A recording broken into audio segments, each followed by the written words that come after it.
शेतकऱ्याला आहे का ते खरंच कर्ज भरू शकत नाही असे जे शेतकरी आहे, तर माझ्या मते असा वर्ग जो आहे मित्र, ते ज्याला आपण काय म्हणू कोरडवाहू आहे का नाही, अल्पभूधारक म्हणजे ज्यांना 2-2.5 एकर जमीन आहे आणि जे क्षेत्र पूर्ण कोरडवाहू आहे. आता कोरडवाहू म्हणण्याचं म्हणजे त्याचा अर्थ काय येतो मित्रांनो, की बुवा ज्या क्षेत्राला पाणीच नाही, तुमची बागायतीच नाही तिथं, फक्त वर्षातून एक उत्पन्न तुम्ही घेतात आहे का नाही. आणि अशा शेतकऱ्याला म्हणजे अशा शेतकऱ्याला नंबर 1 गरज आहे. त्यांची कर्जमाफी झाली तर काही अडचण नाही.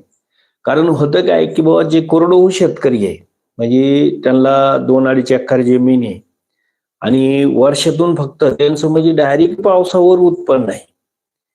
की वर्षातून फक्त एकदाच ते उत्पन्न घेतात आणि त्या उत्पन्नातून त्यांचं वर्षभर जे राहतंय म्हणजे त्यांचं जे संसाराचं असो, काही तुमचं मुलं शिक्षण असो